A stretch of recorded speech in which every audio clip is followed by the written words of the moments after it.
Hi everyone, welcome to the European Marine Science Educators Friday lunch. Those of you who don't know EMSEA, we're a European-wide organisation promoting marine science and education, hence the title. And during the sort of COVID situation, we decided to start having these Friday lunches, and they've been really successful, and this one's the most successful yet. And I'll hand over to Russell in a minute, he'll run the session. Just to say that these lunches are kind of for paid up members of EMSEA, but I think for this one in particular, we're really keen to invite other people along. If any of you are in the field of marine science education and you'd like to join the organisation, then we'd love to have you on board. So this is free for you as well, but do get in touch if you'd like to then come to more lunches or join the organisation. Please use the chat freely if you want to. If you want to say something, especially to so many people who might want to contribute, and that will be we'll kind of track that as well. We'll say maybe a little bit more about up and coming EMSEA meetings at the end, and some other announcements, but I think I'll just hand over to Russell now. Oh, right. Hi, everyone. Thank you for turning up to this discussion about diversity in marine science and marine science education and conservation. So this is an issue that I have wondered about for a little while now. And I guess I don't want to waffle too much, and I want to do a lot of emphasis on our wonderful speakers who they'll introduce themselves in a minute. I guess from my point of view, I used to play in a punk band, and we toured across Europe 4 times, and it didn't matter what country we played or what venue or town. Every single person that turned up to watch the gigs was always skinny white guys. And it just got me thinking, first of all, why is it always men? And when you start analyzing a space and seeing why are only one type of person there, it really got me thinking. But that was in a gig context. So then as I started getting more and more involved in marine conservation, and I started going and getting involved with an event called Whale Fest that happens down in Brighton. And I would attend that, and I attended it 2 years in a row, and 15,000 people a year, sorry, 15,000 people a day attend this, but it is 97% white middle class. And then I started noticing a similar thing as I went into academia, and I would attend more and more and more ocean science conferences. I got involved with EMSEA, and all of these are predominantly white, dominated by white middle class people. And then I always remember someone saying to me, it's really important to find out what different people's agendas are about why they're getting involved with marine conservation and things like that. And I'm sure that I speak for everyone here when I say we're all interested in marine education and marine science because we care about the ocean, and we want to do something about the state that it's in. And I feel that at the moment, this community of marine science educators are only speaking to a very select demographic of people, and we need everyone on board, and clearly we're not doing our job properly. And so I kind of want to try and hold a mirror up to our sector to a certain degree, and to analyze what, I guess, barriers we've put in place, what systems are in place that are preventing us, or why we've become this group of white middle class people. So I guess so that's where I'm coming from with this. I want to try and get as many people as possible into ocean conservation, and we need to do a better job of that. So I just want to kind of hold my cards up here and say, I'm not some super woke white guy who's trying to get on this Black Lives Matter movement. This has been scheduled for a couple of months, and it just so happens to have coincided with this. I'm actually quite nervous about this because I know that there's going to be a lot of kind of soul searching and things that are going to come up that are going to feel uncomfortable, especially for a lot of the white people here who are going to be challenged. So I'd just like to say a massive thank you to our speakers for coming out here, because I can imagine the thought of having to be just foisted into this Zoom call and speak to a load of random people about what can be quite personal, quite exposing experiences. I'm just massively, you guys are awesome. I can't say that enough. So what I'd like to do is to foster a conversation, an environment here of respect. And from experience, I know that one of the barriers that prevents white people from speaking about race is the fact that they're worried that they're going to make someone else feel uncomfortable, or they're worried that they're going to say the wrong thing. And that's going to happen. I'm going to say the wrong thing. I'm going to fluff up, and it's important that you get called out for doing it. Like everyone knows, we're all educators, you learn from your mistakes. That's not a get out of jail free card. And what is important is that at all times that we are respectful to each other. So I was going to talk about that this is a safe space, but I don't think it should be a safe space. What I think this should be is a respectful space, and I think it should be a brave space. So I've actually got a poem which I'm going to quickly read, and then I'm going to hand over. So this is what we're going to do now. Okay, we're going to make a brave space. So this is a poem by Mickey Scott Bay Jones. So together we will create brave space, because there's no such thing as a safe space. We exist in the real world. We all carry scars, and we all have caused wounds. In this space, we seek to turn down the volume of the outside world. We amplify voices that fight to be heard elsewhere. We call each other to more truth and love. We have the right to start somewhere and continue to grow. We have the responsibility to examine what we think we know. We will not be perfect. This space will not be perfect. It will not always be what we wish it to be, but it will be our brave space together, and we will work on it side by side. Right, I'm going to stop talking now, and I am going to hand over to our amazing panelists. So it would be really great if you guys could quickly go around, just introduce yourselves to the group. So Sophia is first on my screen, so if you could go first, that would be awesome. Sure. Hi everyone, I'm Sophia Bolton. I'm a geography geology graduate, and my background is a Moroccan, but I live in the UK. I run the social media marketing and digital campaigns for Incredible Oceans, and I do a lot of other sort of marine educational stuff with the World Cetacean Alliance, amongst other sort of organisations across Europe. My current job right now, I'm a sabbatical officer at Royal Holloway Students' Union.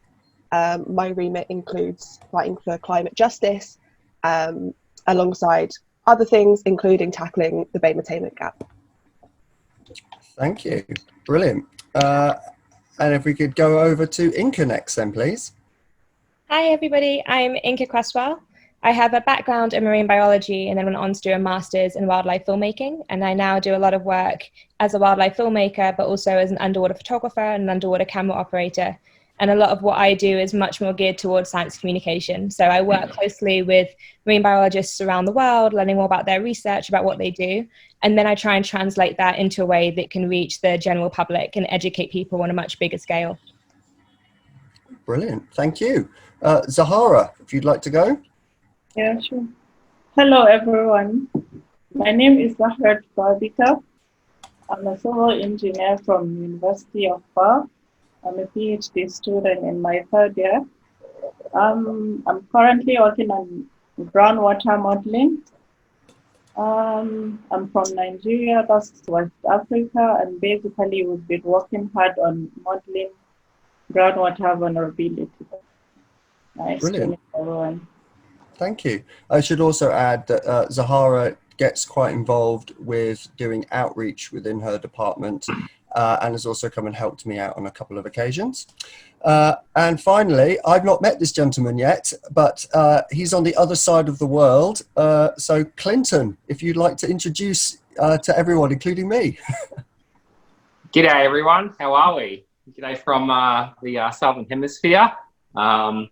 So yeah, my name's Clinton Brewer. I work in the environment field. I work with this public service. I'm a Queensland Parks and Wildlife Ranger. So right now I work at a conservation wildlife park called David Flay Wildlife Park. And my job, I do the free flight bird show there. So I work closely with birds of prey, I work with marsupials, and my job is to connect people with wildlife. And they basically, as the big Steve Irwin said, if they connect with wildlife, then they'll care, and if they'll care, they'll want to protect everything else. So I'm an Australian, but I'm also my bloodline is Indigenous. My dad's as we said, you could say white person, or we say white fella as our slang. My dad's a white fella. My mum's the Indigenous side. Sorry, I've got a cat sitting on me. Sorry, she just got up on me. Get down. Anyway, sorry. So yeah, my job is to also bring about the Indigenous culture of my old people, and I intertwine that with our wildlife and bring sort of the knowledge and science understanding from my old people and link that up with sort of modern science understanding for conservation outcomes. Fantastic. Cool. Right. So what I'd like is just to kind of quickly remind everyone on this call that you guys aren't like the font of all knowledge or like the representative of all BAME people. But what I'd like to do today is to kind of talk about your experiences. And so I'm going to kick off with the first question, if that's cool. So, which is, so science has traditionally suffered from a lack of diversity across all disciplines. In your opinion, what are the factors that contribute to this disparity? So, and I say science, we could talk about various other things like marine science education as well, but I just thought I'd go broadly science. So I don't know. So Zahara, you are an academic at the University of Bath. So what do you think potentially contributes to this lack of diversity? Or is there a lack of diversity, or is it perceived? Yeah, actually, there is a lot of lack of diversity, because in every field, everyone feels within your own expert zone, that's okay. A lot of people don't used to involve different other experts in other departments. Like, for example, in my own case study, I'm a civil engineer, and after I have done all the modeling, I also need to integrate some sort of validity with it comes from the biologist aspect. So in that case, we also need an expert from biology department to have our head together so that we can have a very diverse, we can have a very good result out of it when we have exchanged a lot of ideas between these two departments. But I don't see that happening. It's all about, yeah, this is what you are the best in it, you are the expert, so there is no need of you involving anybody in it. But I think when there is a great diversity, you tend to have a very good result that you can get out of a particular research.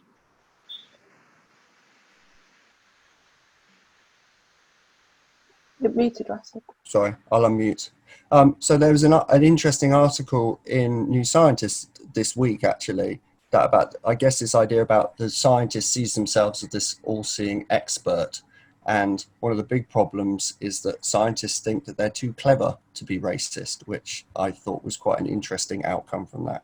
But anyway, Sophia, if you'd like, what are your views about, about this lack of science? This lack of diversity in science. I think that absolutely is an issue. Is the more educated you get, the less you feel the need to educate yourself in some ways, which we see across politics as well, not just in science. In terms of in STEM specifically, there is an implicit bias there. And there are always instances of things like harassment or microaggressions, and people often won't even realise that it's occurring, or that they're creating a hostile environment for people of colour or for BAME people. And it's often, quite unintentional, commonplace behaviour that can create an uncomfortable situation. And it's not unique to STEM. It is something that we do see, across the whole world. But it is a sort of a culture that enables that. And I think the key thing to note about STEM in particular is that a lack of diversity will represent a loss of talent, because you're not enabling these talented scientists to come through their undergraduates, to come up into higher education. And for the most part, from my experience, more as an observer of higher education, than anything else. Minority contributions, so maybe not in marine biology particularly, but across STEM, like women and people of colour and BAME people, their contributions aren't valued as highly as contributions from others. And I think that's what everyone needs to recognise, is that it is intrinsically in our brains. We are conditioned to look up to white, male, usually middle class scientists for the answers, because that's what we've grown up with, that's what we're used to. So that's the kind of what we're trying to fight, and that's how I see it in terms of STEM. Cool, thank you. So just for people who STEM is science, technology, engineering, and maths. Sorry, now I just totally went in there and became like the white middle class guy who knows everything. There we go. I should have explained what the acronym was. That was my bad. As an educator, should have spelt that out. There we go. So Sophia's background from academia was in the UK. So Inka, you have not only been all over the world, but also was at San Diego. So yeah, what were your experiences with this? I think that unfortunately it starts at such an early age. And I think that's what we often forget, is that we look at the state of academics now, but we forget that actually that inspiration starts with children. And it starts when they're at that really young age and they're talking about what they want to be when they grow up. And it's that's when that interest starts. That's when that curiosity begins, and they start reading and they start to actually put themselves down that track to become a scientist, to become a conservationist. And I think that one of the issues that we have for getting those young people on board is that they have a huge lack of role models that they identify with. And I think that if you had a lot more Black, Indigenous, marine biologists, marine conservationists in these prominent roles in our media, you would see a lot more young people seeing those people and going, oh, I could be that too. And they can see themselves in those roles. And then as a result, over the years and throughout those education systems, you end up with a lot more people coming through. So I think it has to start at a really young age. And it's making sure that for those young people, they don't just look at the TV and only ever see white marine biologists, white conservationists, and just go, oh, well, that can't be for me. I'll never achieve that. But I think the more they see themselves reflected in that media, the more they'll see that this is a job they potentially could also pursue. And then you start that curiosity and that interest from that earlier age. And you're right, I went to university in the US, but I was brought up in the UK and I'm from the UK. And it was a really interesting transition, because I've kind of jumped around a lot in terms of my education, because I went to a state school in the UK, which was by far, it was a pretty bad state school. And I remember from being about 6, I wanted to be a marine biologist. And I remember I didn't even have a biology teacher throughout my GCSEs, because we just didn't have one. So it was very much, so here's a textbook, figure it out yourself. And then that's it. And I was very lucky that my family were very supportive and always kind of pushed me to study myself. But if you've got that kind of, that disparity in terms of economic income as well, most kids that are in that situation at a state school where they don't even have access to a biology teacher, they're not going to go on to be a biologist. So you kind of got to address it at those much, much earlier levels. I actually found, for me, university in the US was a lot better, because it was the first time I ever went to a university where there were other Black students in my class. And I never had that in the UK. So for the first time, I didn't stand out, and I didn't get the constant comments of, oh, well, of course you got in because you ticked the minority box. And I think that's something you hear a lot in academia, is when you are a minority, is that almost what you've achieved isn't considered to be as valid, because people think the society are giving you a free pass, which is incredibly frustrating. And I think really devaluing for a lot of people of color moving up through these education systems. Definitely. I know that I struggle with imposter syndrome at the best of times, and I can only imagine what that would be like, confounded with this idea of positive, that everyone thinks you're there because of positive discrimination. So yeah. So Clinton, what are your experiences of this? Yeah, with regards to the lack of diversity, I mean, I've saw, you do see it in the environment sector. I'm classified as a ranger, even though right now I'm working specifically with like wildlife and animal behaviour and biology on a very small, very close up scale. But yeah, growing up, there was I did have some role models in my Indigenous community, but there wasn't too many. You know, we had all the same things in a lot of other Indigenous communities, and still right now, you know, there was the crime and there was substance abuse, etc. And so many other things my people and my community struggle with, and we've all got our own issues, of course. So I think seeing a lack of role models growing up, I did have a couple, which I was very fortunate to have, but even, you know, the good thing about brilliant human qualities is that they're human qualities, and if you can communicate them well, you can transcend race or group or skin color or culture or barrier. So, you know, Steve Irwin, you know, white fella, you know, crazy white fella running around doing all this awesome stuff. It's this, and I remember him growing up going, wow, you know, he really inspires me. I'd like to be like him. So it's not only about, like what Inka said, you know, and I agree, you know, there needs to be more diverse sort of practical positive role models coming up from our own communities, being empowered. But it's also, you know, it shouldn't also at the same time to be, I don't know, not to be confusing, but at the same time it should be, just because you're white doesn't mean you can't reach out, you know. And this is just my personal experience. Some of the most beautiful, compassionate, patient people, blessed role models I've ever had were white people. So patient with me growing up and while I'm learning. But it's also about how, you know, how they communicate too, in the sense of like, well, how do you reach this demographic? What language would you use, or what cultural nuances or understandings? If you say you get a scientist and you drop them to some Indigenous community, well, you know, they might not approach that community how they'd approach maybe another demographic group. You sort of tailor. Basically, my job is, you know, we do shows, so you sort of tailor how you speak to your group so you can get your message across. So I think, you know, growing up there was certainly a lack of diverse role models. There was, you know, a couple, but certainly not many. But I think that can be addressed even with white people, just white fellas, as we say, there being more of a focus on engaging different groups. And I guess in Australia too, in the environment sector, us Indigenous people, we've got such a massive role to play, and a lot of my brothers and sisters they're taking a leading role in a lot of these incredible things. And half my Indigenous family from one side, I've got two bloodlines, the saltwater of the Gold Coast where I am, and then some islands, North Stradbroke Island just to the north. There's a lot of really cool stuff they're doing up there. So yeah. But basically, I do agree with Inka. There should be more diversity of role models in sort of exposure. But it's also not. You shouldn't have to be a different skin shade to be a role model. You know, some of the best role models I've seen are white fellas. Oh, thank you.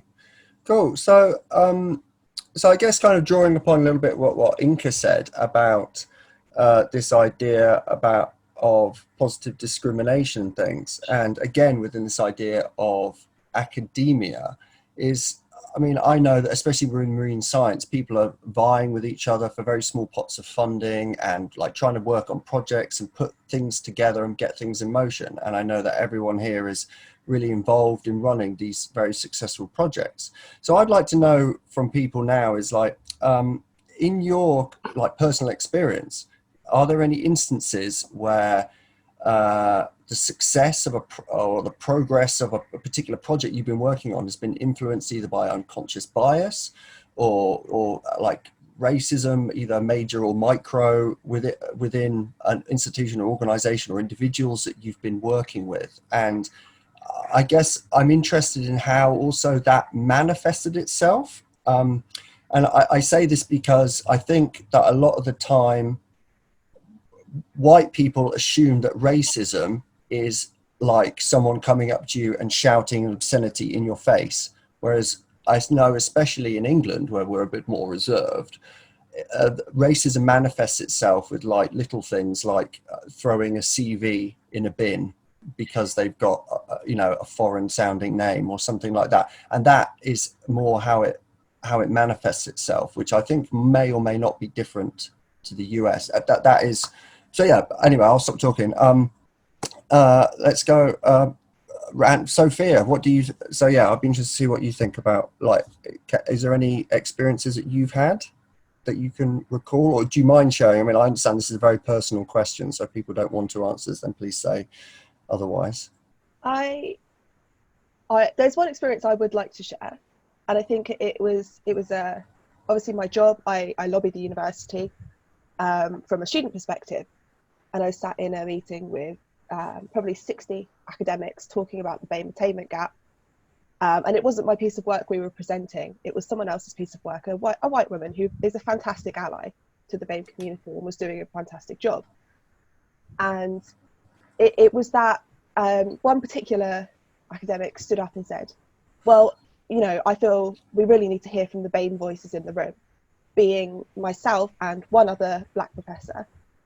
And that was the point at which I realised you can pretend to care, but if you're not willing to take on some of the work, then you're not really an ally. There's a very big difference between caring about Black lives and about BAME people, and actually taking that work and that responsibility onto your own shoulders, and actually physically, you know, helping us out effectively.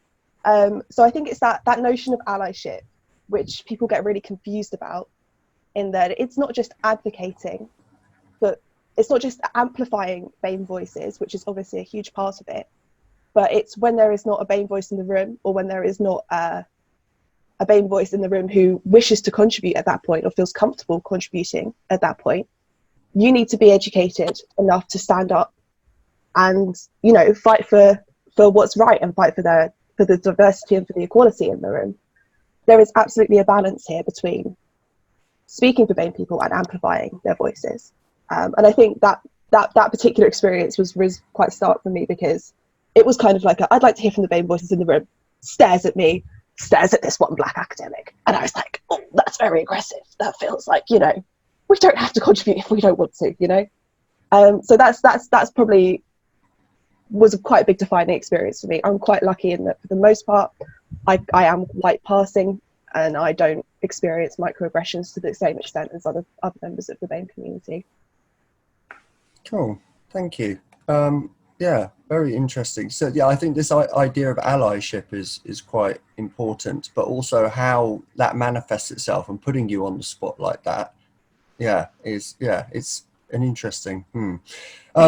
So yeah, Zahara, if you could, what are your experiences at the University of Bath or back in Nigeria? Yeah, I think like in terms of socialization with people, like relating with people, being a Muslim woman and coming from Africa, like wearing the cover, like people usually identified you as an inclined person. So like it's very difficult at times when people want to invite you, they're not sure whether you're going to accept it or not. But then because you really want to learn out there, some of them will end up inviting you to a pub maybe, for example, and which is not actually what you are used to in your own community, but you still accept it and go on with it. Then on going there, beer can be like, they can decide to offer you a drink, which you just not feel in place, like you're not in the right place. But then in the future, people will be like, should I invite her? And within your own self, you're not sure whether you are in the right place because you're the only one covered over there. So you're not sure whether you are in the particular place or not. And the same thing implies within the office, coming from a different background. It's actually very difficult to mingle around within people because you're not sure whether this is actually where you're supposed to be. So I think there is some sort of thing that is just preventing a lot of things happening around because of your own perspective of coming from a different region. Yeah, that's my own experience. Well, I know that we've talked a lot about the pub in the past. So I've often tried to get Zahara to the pub and knowing, obviously, being a Muslim, that she doesn't drink. And but then there's this problem within, I guess, UK culture is that so much of the socializing out of work is done in a pub. So then to try, you realize, or like meetings, like a lot of, like having been involved briefly with some Extinction Rebellion things, they always meet in pub function rooms. And you realize that by drinking in places where alcohol is bought, you ostracizing certain cultures and communities from getting involved with these situations. So yeah, but you know, it's tough, and this is again forces you to reflect on your own culture and realize how into alcohol you are. Yes. Cool. So yeah, Clinton. Yep. Well, I guess.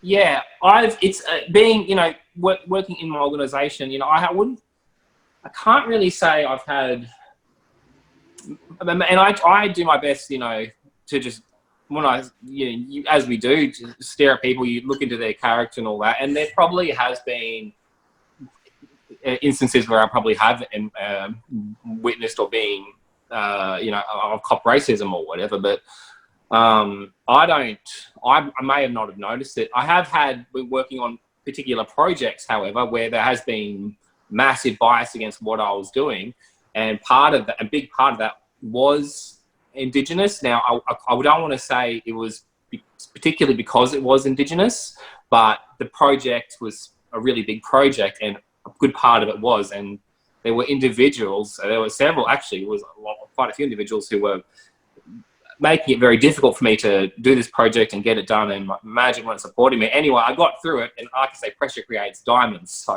yeah, there was a lot of pressure there, and I had little support from my workplace, but I got through it, you know. The world is very, very, very harsh place, and that's why I really appreciate the context of this conversation that we've got, because, you know, you know, the world's very harsh. It can be a very dangerous place. It can be a very beautiful place too. So I'm not a big fan of safe spaces. I'm a fan of a brave space. You know, we have to, you know, if we spoke about, you know, conservation, marine conservation, you know, 50 years ago, or, you know, a few hundred years ago, people would have gone, what is that? That sounds silly, depending on who you spoke to, you know. So it takes very brave people to get into these things and to really pioneer conservation, you know, looking after our environment. So yeah, absolutely. I don't think I've had racism a couple of times in my life, but I think it's actually quite the opposite in some ways in my organisation, in my workplace, because there's not too many Indigenous people where I am. I'm the only one in my workplace. So anything Indigenous, now I'm always for taking responsibility, but anything Indigenous, they're like, oh, can you handle this? Can you handle this? Can you handle this? It's like, well, yes, but okay. And then sort of the work can pile up, and you got to know all the answers to all the things, and it actually can go the opposite way in the sense of you've got all this pressure to be the defining. It feels like you got to be the defining role model for your people. You've got to be, you know, this certain person, this individual, which is, it's good if you want to do well and achieve, but I feel like as an Indigenous fella, you have to always be there representative of your people, because sometimes you don't get a good representation in the media. So I don't know. I just feel like, yeah, there's pressure there to always, I mean, it's good to always be your best, and I'm not complaining at all, but there's this, you have to be the finest representative of your group all the time, accountable for everyone, and have to know everything about what's going on with your entire, was it 1 million or 800,000 of my other people in Australia, whatever the numbers are. So, yeah, it has been sort of some stuff, but it goes the opposite way, and you're having all this responsibility and all these expectations that white fellows or white people really don't have. But pressure creates diamonds, but this is the complex context that we have. Oh, thank you. And yeah, and Inka, I mean, you've been involved, like looking on your CV, so many projects. I was just like, this is incredible. And you've worked all over the world. So yeah, I'd be really interested to hear what your experiences are.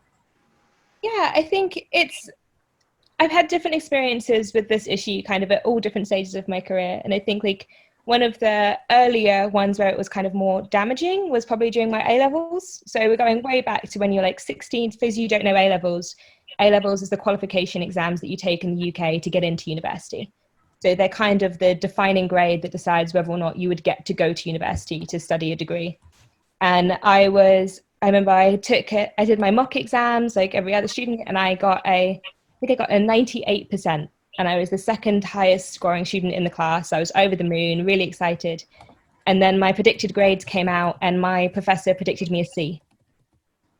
And it was one of those things where you're just like, but that doesn't add up. How can I be the second highest scoring student in the class, have a 98%, which would put me in the A star percentile, but you won't predict me above a C? And when I called her out and asked her about it, it was just, I just don't think it's realistic, and no further kind of explanation. And it is one of those things where I think when you're 16, 17, and you have all of this pressure because you want to go to university, and someone just says like, it's not realistic that you'll achieve those things, it's really easy to be disheartened and stop believing in yourself. And I was very fortunate in the sense that I have a really good support network from my family, and they forced me to elevate it and argue it higher. And I ended up having to argue it with the head of the department. And eventually I got my grades changed. I did get my correct grades, but it was that one person's actions could have stopped me from going to university. And that would have stopped me from getting any of those university places, being able to study a degree and go on to do any of the other things. So I think it's just so important that for you, those of you who are educators, make sure that you're also keeping an eye on what your colleagues are doing. Make sure you're keeping them in check as well, because just that Black or Indigenous or student that is a minority, they might not have the confidence to argue something like that to the next level. So I think it's your role and your responsibility to make sure that those injustices aren't taking place in the universities and facilities that you work with throughout those other classes, because it has the potential to really, really damage their career progression.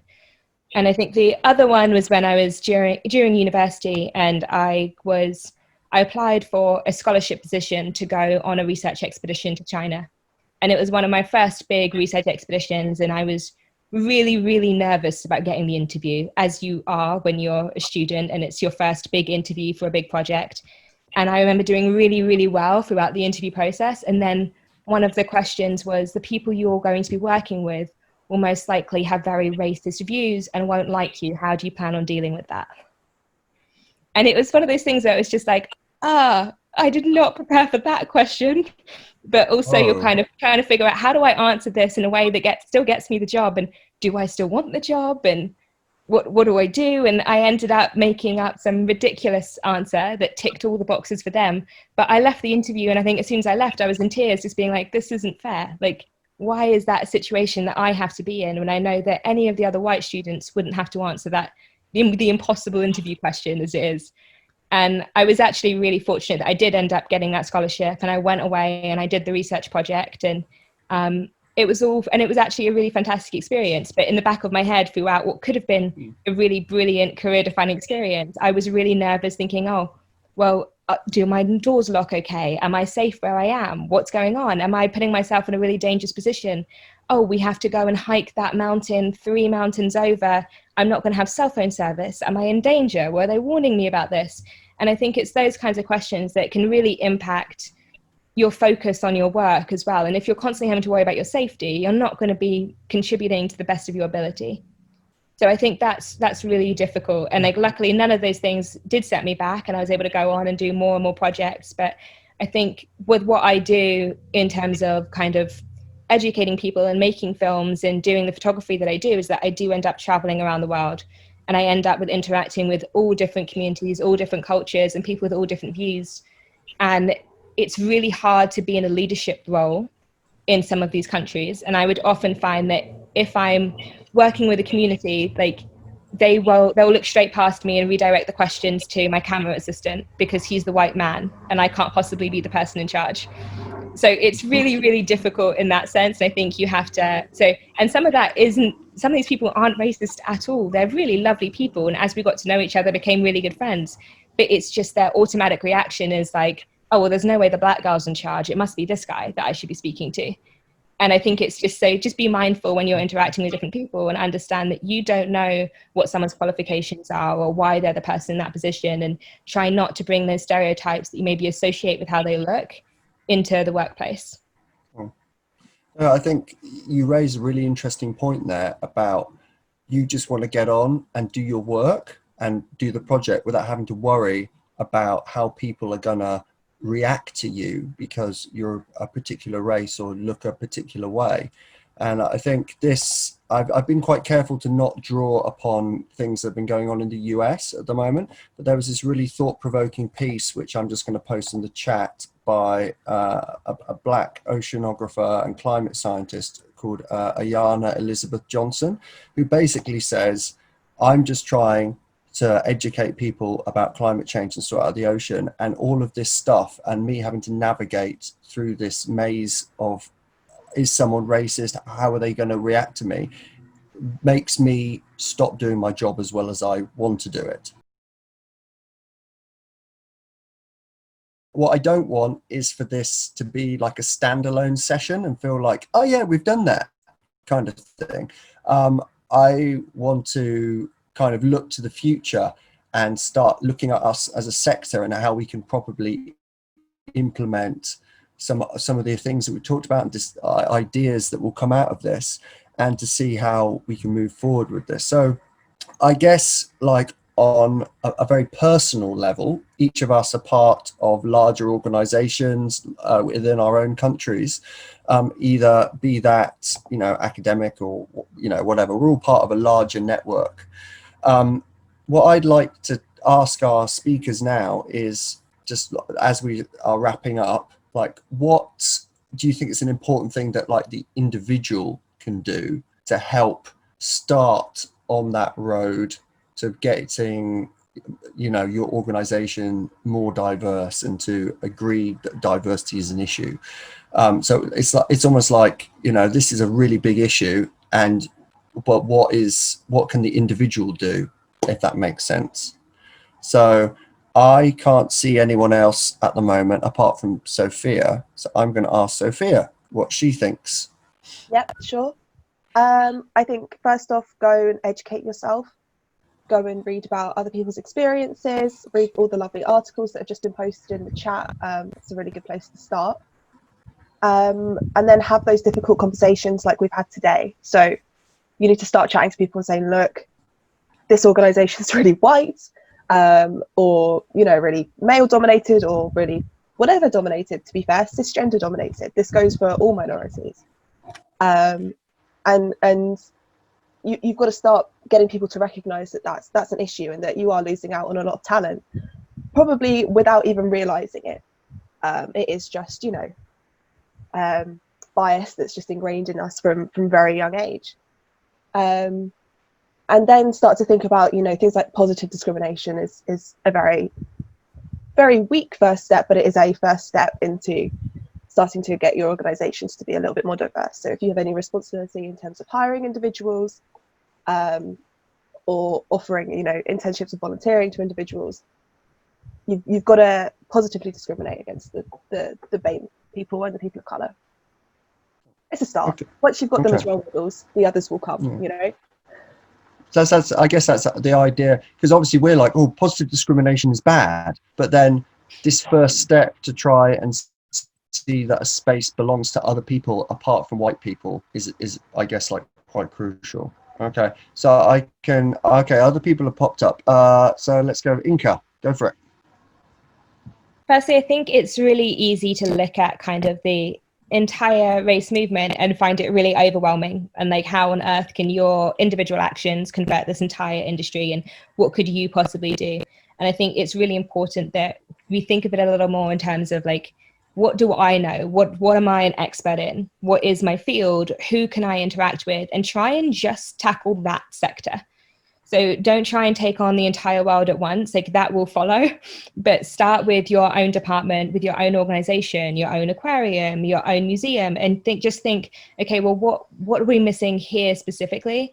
And then think about how you can convert that. And I think a really interesting way of doing that is through outreach. And if you are just an individual who is a scientist and a researcher, it can be as simple as reaching out to a school in a community that is that has a lot of minority students, that maybe doesn't have as much of an economic income, and offer your time to give a talk about your research, offer your time as a mentor, give that, like, share your talents and your experiences with somebody else who might really appreciate that knowledge and appreciate that time. And I think there is so much that you as an individual can do to inspire a younger generation and make sure that these talks aren't having to be repeated again in 10 years and in 20 years time. Fantastic. Cool. Thank you. I can see Clinton. He's popped up on my page. If you would like to say what you think. You're muted still. All right. Yeah. G'day. Hello. Yeah. So I feel like to follow up from Inka, and I 100% agree. Yeah, it's just I think outreach. I've actually never really used that word apart from I guess mum, dad, growing up Christian actually. But outreach in this sort of context and the environments and science and marine conservation. Yeah, I think outreach, or I'll call it public engagement, is key. Whether you are a scientist or an individual or role model, whoever, it doesn't matter your color or whatever, and going out to those communities and having a yarn, having those conversations, because that goes a long way, and especially in the field that I guess I'm in, we all are in, with environment science, and I'll speak from some of my Indigenous people being on their tribal land, on country.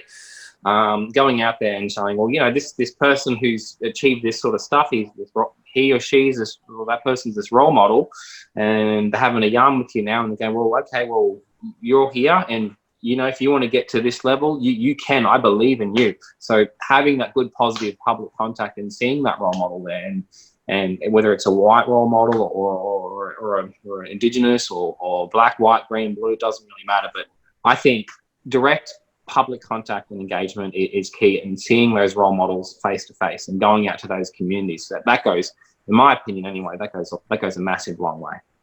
Oh, thank you. And Zahara, I have seen that you're a couple of pages back, but it would be great if you could say what you think would be a good next step.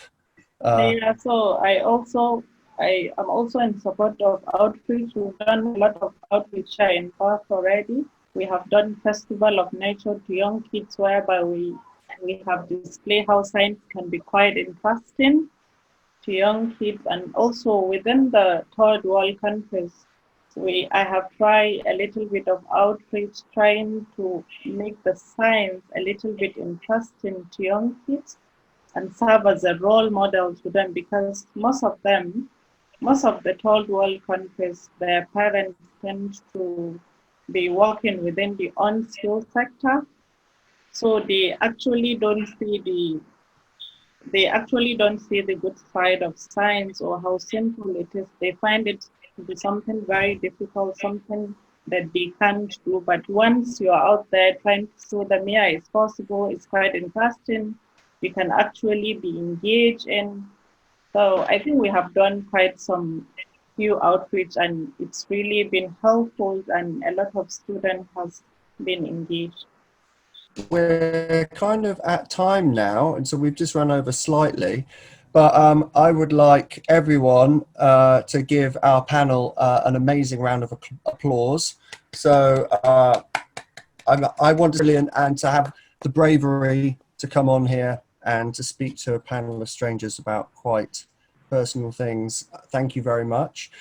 So EMSEA is an organization. We meet every other week, bi-weekly. That's every 2 weeks, and we have these chats about various things. This was the first one that's come up from it, so we like to be guided by our members and by the community about what we think are salient things to be discussing. I would very much like to revisit this topic in the future and to try and to see what progress we've made. There is a very interesting, I'm just trying to find, there's a very interesting website called Charity So White that basically goes through the steps that an organization can start to take to try and make itself more diverse. And I stumbled across it yesterday, and I'm pleased to say that step one is to have a very frank and open conversation about race, which, as luck would have it, is what we as an organization have done.